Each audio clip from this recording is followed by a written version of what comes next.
বানাচ্ছি কাঁচা মুগ ডাল দিয়ে তেতো ডাল। মুগ ডালটা আমি আগে সিদ্ধ করে নিয়েছি, পরে দেখাচ্ছি।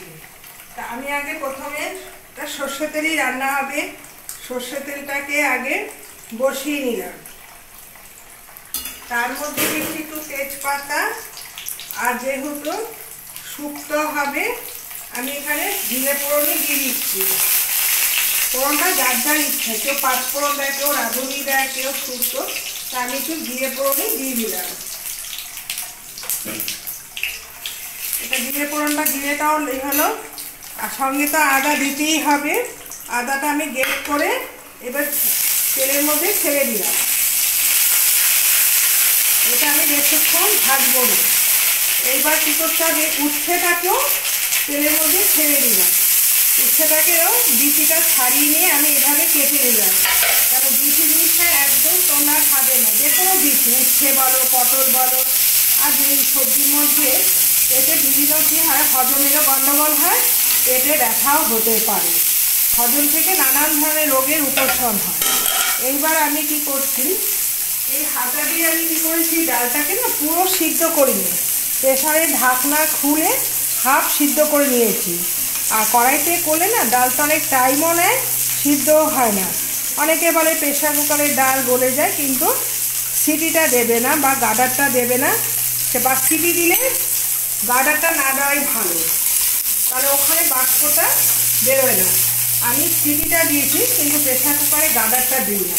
আমি মুসুর ডাল আর মুগ ডাল এইভাবে সিদ্ধ করি। তোমরা যখন রান্না করবে তখন কি করবে, সিটিটা দেবে, কিন্তু গার্ডার দেবে না। নুনটা আমি দিয়ে দিলাম, একবারে কষানোর মধ্যেই আমি নুন দিয়ে দিয়েছি, কেননা সবসময় নুনটাকে না ভেজে খাবে, বারবার আমি বলে দিই। আমি যেভাবে রান্না করি আমি সেভাবেই তোমাদের সঙ্গে শেয়ার করি। আমি কোনো পাকা রাঁধুনিও না, পাকা কিছু নয়। আমি যা যা দিয়ে রান্না করি সেগুলো আমি একটা একটা করে তোমাদের সঙ্গে শেয়ার করি। আমি কি করে গ্যাস বাঁচাতে হয়, কি করে কি করতে হয়, আমি খুব বুঝে বুঝে সব চালাই। তাহলে আমার ডালটাও সিদ্ধ হয়ে গেল, উচ্ছেটাও দেখছি একটু তেলে ভালো হবে, যেহেতু তেতো ডালটা।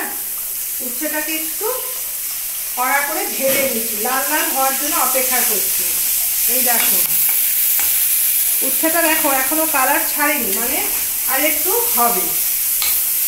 আর উচ্ছে ডালটা গরমকালে সত্যি খুব ভালো লাগে, মুগের ডাল দিয়ে উচ্ছে ডাল মানে বেশ ভালো লাগে, তেতো ডাল যাকে বলে। এটা আমাকে একটু 5 মিনিট রাখতে হচ্ছে। হয়ে গেছে। এইবার আমি কি করছি, ওটা ভাজা হতে হতে এবার ডালটাকে আমি হালকা করে ঘুটে নিচ্ছি। মুগের ডালটা অনেকে বলছে কাঁচা মুগের ডালটা ভালো হয়, আমি কিন্তু কাঁচা মুগের ডালটা কড়াইতে একটু হালকা নেড়ে নিয়েছি। তাহলে মুগের ডাল সবসময় একটা হালকা গন্ধ আসে, তা আমি বেশি একটু মিহি করে ঘুরবো না, এরকম একটা হালকা দানা দানা রাখছি, তারা একটু টেস্ট বাড়ে। যেহেতু প্রেসার কুকারে সিটি দিয়ে ডাল করেছি, আর মুগের ডালটা একদম বেশি করে ঘাটবে না, ঠিক এইভাবে দেখবে ঘাটবে, একদম ডালটা একদম পারফেক্ট হবে, না দানা নাই। আর মুখে যখন দেবে দারুণ টেস্ট লাগে, এইভাবে ডালটা ঘাটবে। তা উচ্ছেটাও আমার ভাজা হয়ে গেল। এইবার আমি ডালটা ফোড়ন দিবি, কিছুই লাগলো না। এই যখন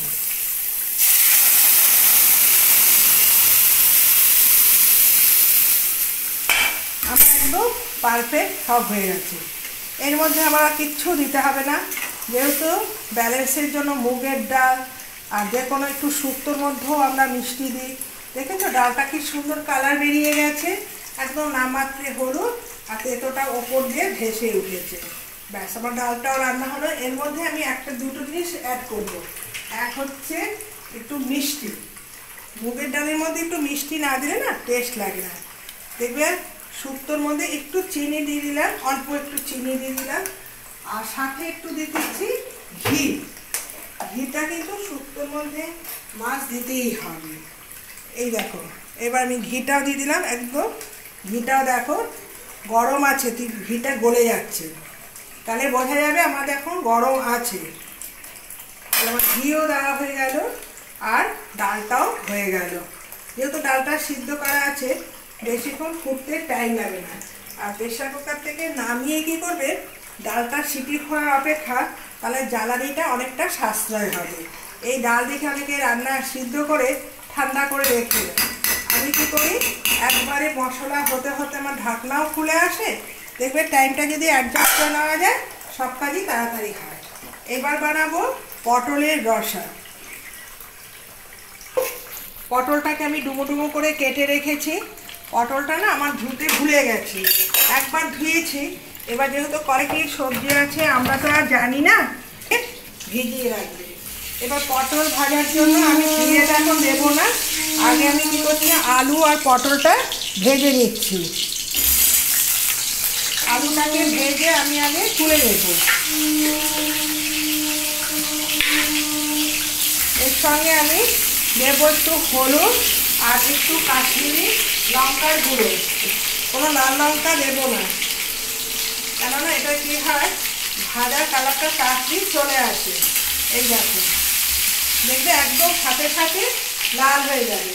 আর সঙ্গে 1 চিমটে হলুদ আর চিনি দেওয়া যায়, কিন্তু যেহেতু দেখো কালারটাও সুন্দর এসে গেছে, এখন আমি এটা তুলে ফেললাম। পটল আমার ভাজা হয়ে গেছে, একটু লাল রেখেছি। এইবার আমি কি করছি, পটলটাও জল থেকে তুলে নিয়েছি। এই দেখো পটল আলুটা আমার মধ্যে নিয়ে এইভাবে জলটাকে ছেঁকে নেবে, তাহলে কি হবে, পটলের মধ্যে যে জলটা থাকে অবশিষ্ট বেরিয়ে গেল। এইবার আমি কী করছি, পটলটাকেও একটু ভেজে নিচ্ছি। পটলটা সবসময় একটু লাল করে ভেজে নিলে কী হবে, টেস্টটা দারুণ লাগবে। আর পটলের মশলাগুলো কীভাবে আমি রাখছি তোমরা দেখো। হ্যাঁ, এবার চিনি দিলাম একবারে 1 চামচ করে সব দিয়ে দিচ্ছি। এবার হলুদ দেব, দিয়ে একবারে জল দিয়ে ঘুরতে আমি সব দিয়ে দেব। এরকম জিরে গুঁড়ো, নুন,